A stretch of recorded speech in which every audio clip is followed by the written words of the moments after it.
नाहीये, या बॅटरीमध्ये काय भरलीये, नफरत, दुःख, अशांती, आणि म्हणून आजार वाढत चालले. मग ह्याच्यासाठी बॅटरी मी कोण, 5 गोष्टी.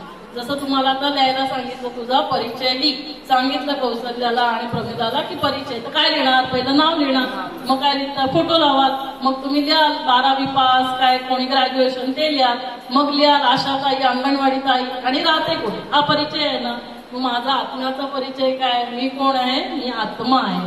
फोटो काय आहे, पॉइंट ऑफ लाईट. बघा तुम्ही सगळ्यांनी तिथे कुंकू लावलंय, कोणी कोणी टिकली लावली आहे, तिथे आपण राहतो, ते माझं निवासस्थान आहे. आणि मी आत्मा कशी आहे, पॉइंट ऑफ लाईट. राहण्याचं स्थान काय, जिथे आपण कुंकू लावतो ते आपलं स्थान आहे. आणि आत्मा सतोगुणी आहे, शांती, खुशी, प्रेम, जे मी सांगितलं. आणि आत्मा काम काय करते, मनाने विचार करते, बुद्धीने निर्णय घेते आणि कर्म करते. हा झाला माझा परिचय. आता नामस्मरण कुणाचं करणार आहोत आपण, ईश्वराचं.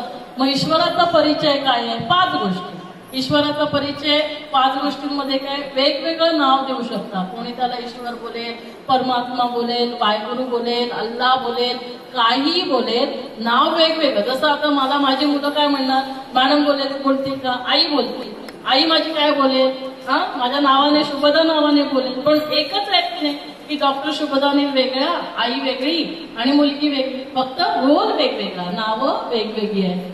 मग ईश्वराचं नाव वेगवेगळं असू शकतं, काही प्रॉब्लेम नाही, वेगवेगळ्या नावाने बोलू शकता.